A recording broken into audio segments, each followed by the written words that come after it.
This is the SAU Report, a program featuring interviews with the faculty, staff, students, and alumni of Southern Arkansas University in Magnolia.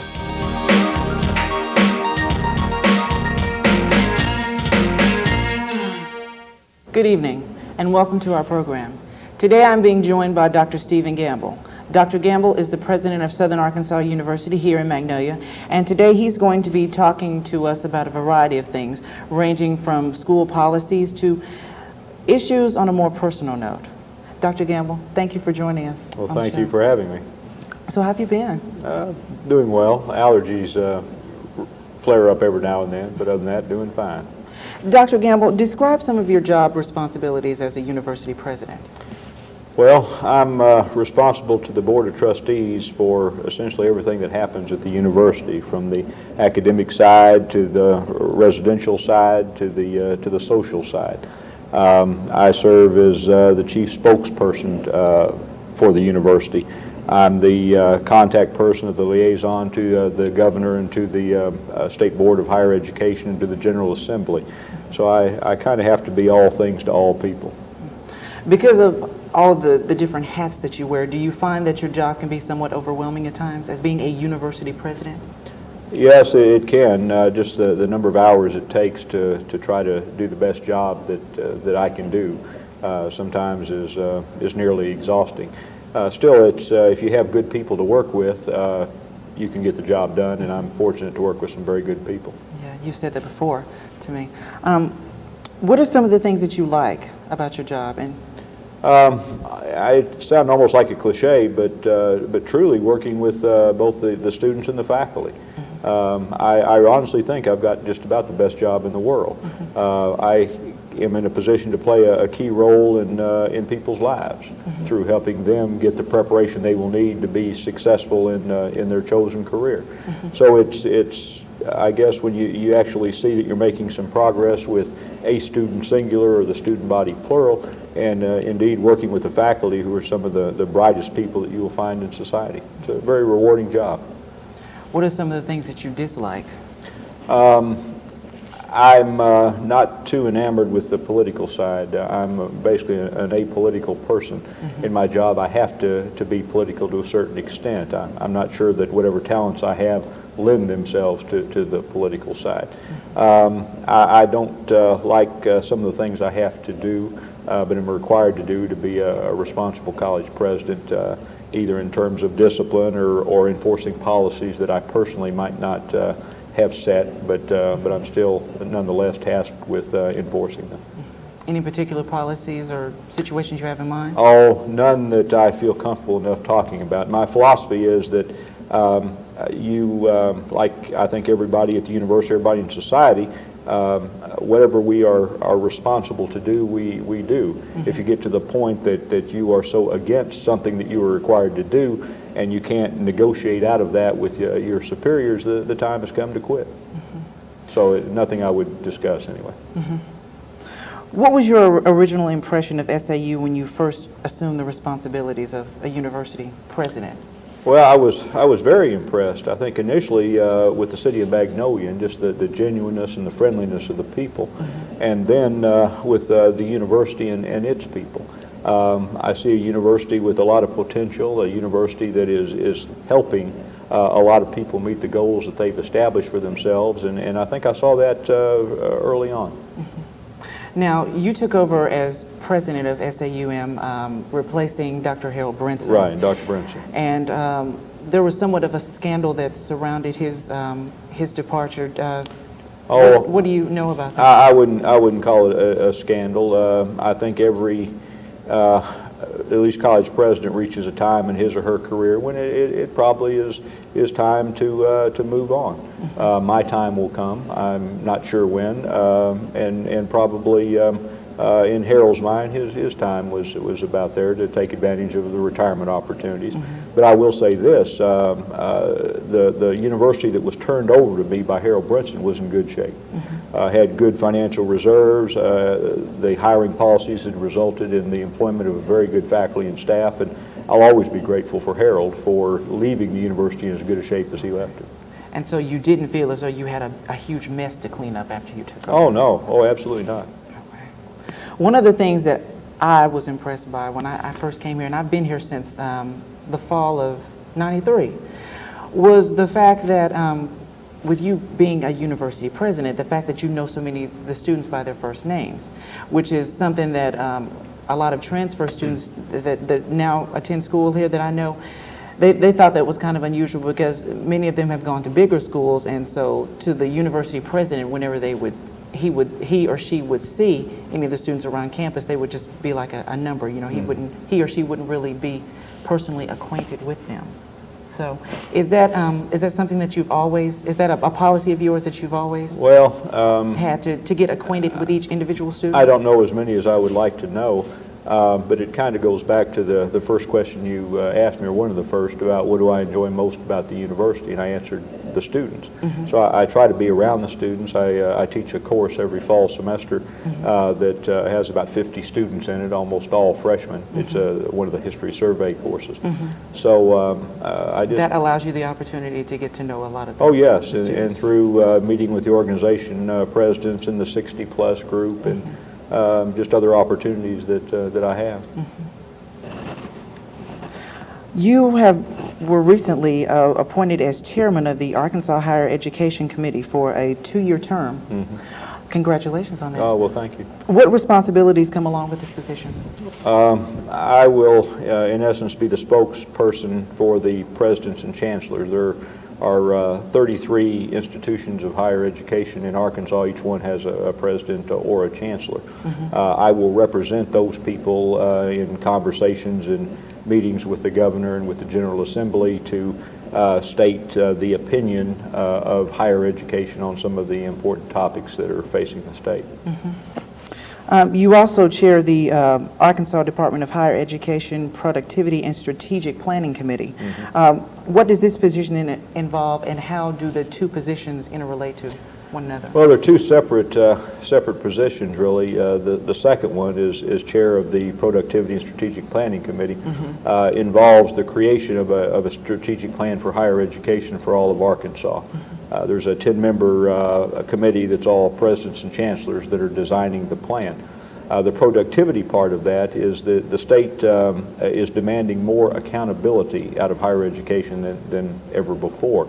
And they are rewarding the institutions financially when we can demonstrate excellence in an area. For example, if we have an excellent freshman retention rate, that would qualify us for incentive money from the state. That is how the state is now going to give out any new money that comes to higher education. Head count no longer matters. What matters is how well you are educating your students. Quality instead of quantity. Absolutely. Okay. Yeah. What are some of the policies that you're currently working with the Board of Trustees on that will be implemented at SAU in the future? And how will these policies affect the student population as a whole? Well, a lot of the policies, I would say a lot, I think virtually every policy that we have is in place. We need to do something concerning more attention to fire safety and fire education. We need to examine anything from drop policy to attendance policy. We need to look at admission policy. In fact, the state is requiring us to change our admission policy. So these are just several of the items that we're looking, or several of the issues that we're looking at. Okay. And so, do you think what changes should we expect during the fall 1996 semester? In other words, I would say just some fine tuning of current policies. I would hope that there's more attention to safety. In regard not only personal safety, but again fire protection. Yeah, with the 3 fires that have taken place in 2 of the men's residence halls. That is frightening to me. I don't see that as just accidents, or I don't see them as just we were unlucky. Unfortunately, I see them as a trend that we must arrest. I would also, and I guess you can say you heard it here first, but tuition will probably go up approximately 4%. Which was my next question. Oh, well, good. I'm good to be proactive. That, I think, will affect the students. On the other hand, at least at this point, we are not anticipating an increase in room and board. The only reason that we would need to go up on tuition and not fees, we're not anticipating raising any fees, but just going up on tuition is very simply to keep up with inflation. The things that we have to buy to provide the services that we provide are going up around 3% to 4% a year. And we are just trying not to lose ground. In other words, we're not trying to get ahead. We will still be the least expensive four-year institution in the state of Arkansas. One of the things that I wanted to ask you about before we closed was your thoughts about Greek organizations. Now, during the past month, I think Alpha Phi Alpha and Phi Beta Sigma just a few weeks ago had a somewhat of a fight at one of the intramural games. What do you think about that, and what do you think about Greek organizations? Do you think they serve a purpose, or do you think they are more harm than they are helpful? I'm a supporter of Greek organizations because if they are conducted the way they should, they can serve a valuable or play a valuable role not only to the university but especially to the membership. I mean, if they are advocating brotherhood and sisterhood, if they are advocating academic success and indeed academic improvement, that's very positive. If they are advocating, hey, let's go get drunk every Saturday night in the name of brotherhood, that is wrong. That is bad. Because you know that happens. That takes place. I'm sure it does. There's always some bad with the good. We just need to try to make sure that the good far outweighs the bad. Okay. And what about the incidences of alleged hazing with Alpha Phi Alpha, who recently got their charter back, you know, after being suspended for a full year, and with Sigma Tau Gamma recently having its charter suspended? Yes, we will continue to take a very strong stand on that. Hazing is very simply illegal. It's not just against university policy, it's against the law. Because basically it's defined as anything that infringes upon the rights of the pledgees, whether it's mental, physical, or emotional abuse of any kind, and if it interferes with that student's academic endeavors. Yes, that's kind of a broad definition. Actually, the enforceable part of that is quite a bit narrower. The key word is abuse, I think, in that abuse of those things. But we will continue to investigate anything that is brought to us. We don't ever try to sweep anything under the rug at Southern Arkansas University. In fact, if anybody witnessing this video knows of anything that they think is being swept under the rug, I wish they'd bring it to my attention, because very simply we don't operate like that. And with fraternities and sororities, we'll continue to hold them to the highest of standards, because again, their standards need to be high, and they need to be something that is important to the membership. If the membership starts taking other things important, then the university does need to step in, as we have done recently. Okay. Thank you so much for joining us. Very good. Thank you. And we must have you back to our show. I'll be anytime you'd like to have me. Okay, thank you. And thank you so much for tuning in.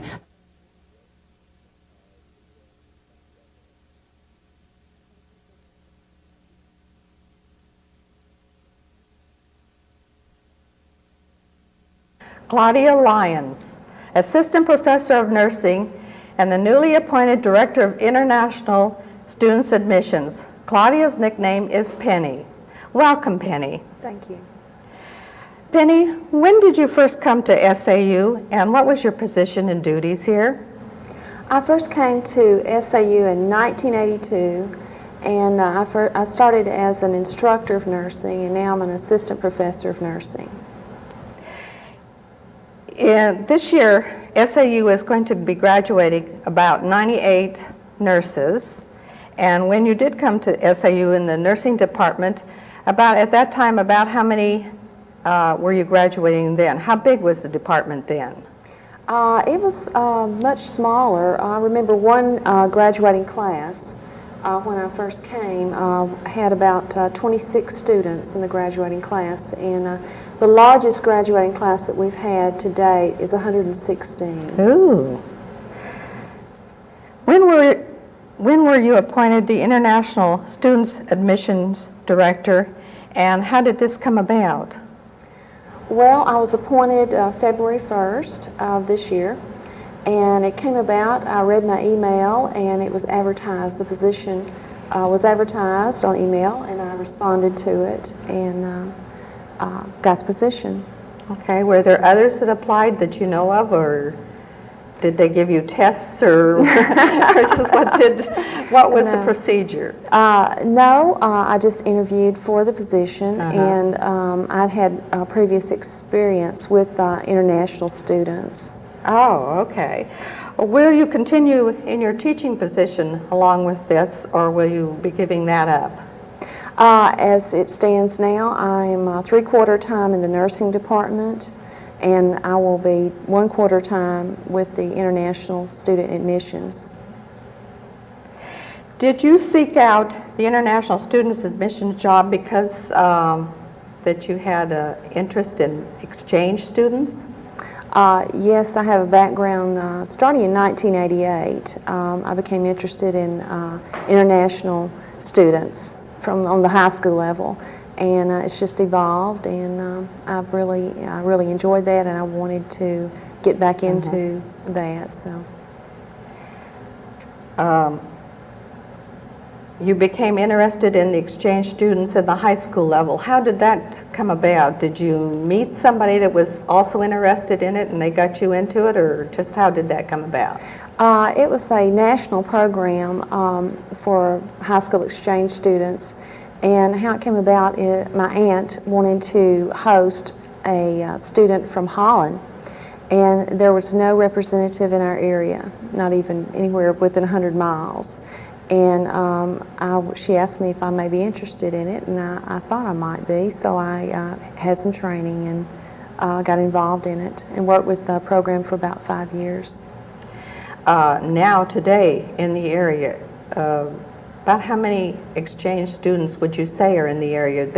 They are what, usually in the high schools? Right. I'm not sure. I've been out of that realm for a few years, but it just really depends. There are different organizations, not just the one I was involved with. I think I had a total of 40 students that I was involved with during that 5 years, placing them in different high schools in the area and in different people's homes. And oh, okay.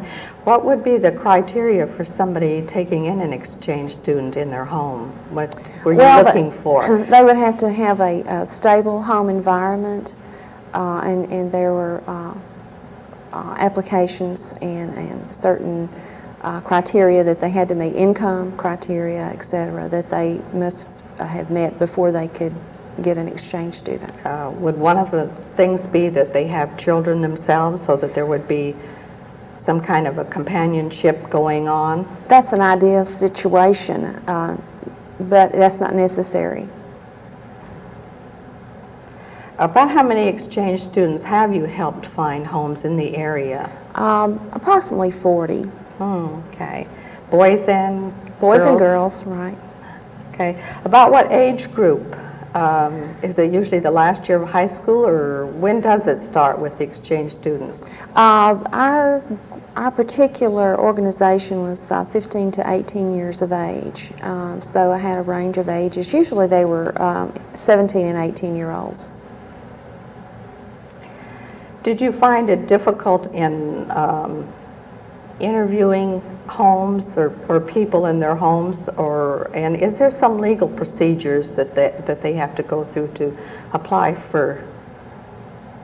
Not really. The application, best I can remember, it may have changed over the last few years for the exchange programs, but it was specific things that they had to answer to. I have letters of recommendation.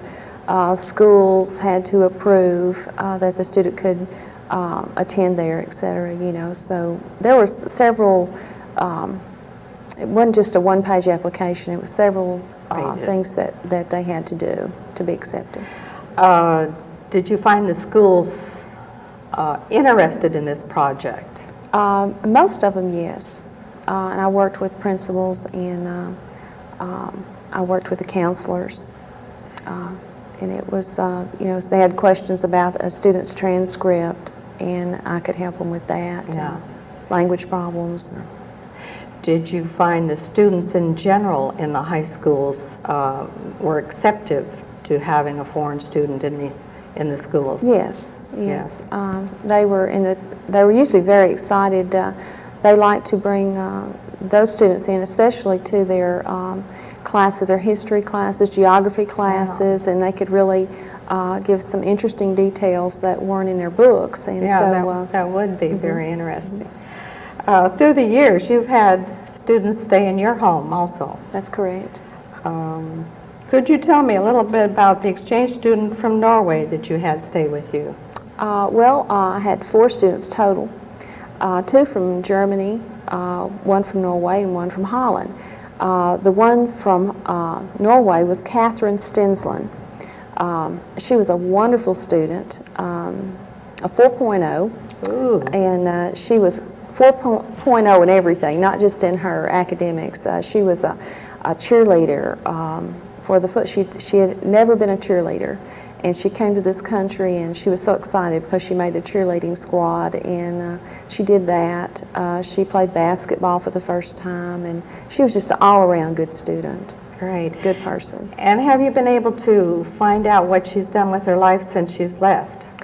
We correspond regularly, and she is in Oslo now, finishing her master's degree in international business. She came back to this country briefly and spent a semester at Thunderbird University in Phoenix, and that would be part of her electives to go back and when she transferred back to Oslo to get her degree. And tell me, the other 3 students that stayed, have you heard from them about what they're doing with their lives? Yes, I have heard from all of them. Some corresponded more than others. Yes. Mostly my 2 German boys, I've heard a lot from them, and every Christmas I get a care package, and I send them a care package. And also my girl from I call them my children. They are my children. Yeah, they would be. And they'll send me packages, and I especially like the candy from Europe, the German chocolates, and one of my boys from Germany, from Berlin, his mother hand paints these beautiful scarves, and so she sends me scarves and things like that. It's just a wonderful experience, and we exchange different cultural products back and forth. Oh, great. Through the years, have you been able to keep track of all the exchange students or the foreign students that have you heard in general what they've been doing and how the program has helped them? Or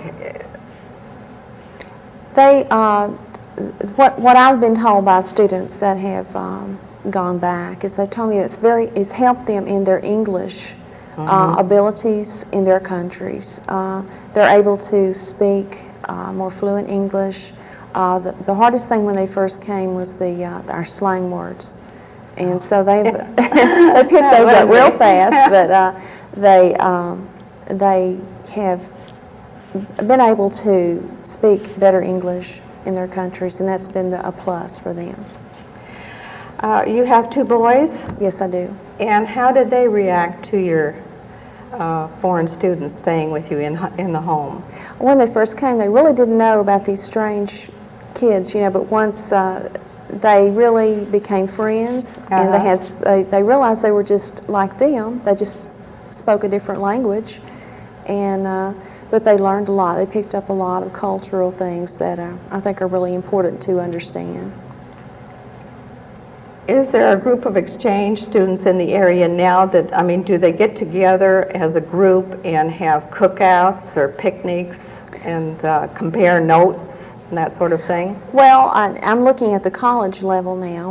We have right. the International Student Association, which is active on campus, and they have different plans each month. In fact, they meet about twice a month, and they have ongoing projects that they do, and I'm getting involved with them at this time.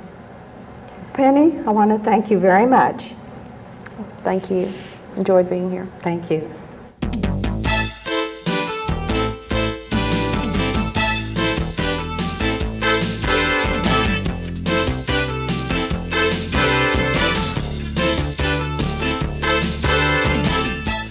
The SAU Report is a production of broadcast journalism students in the Department of Theater and Mass Communication at Southern Arkansas University in Magnolia.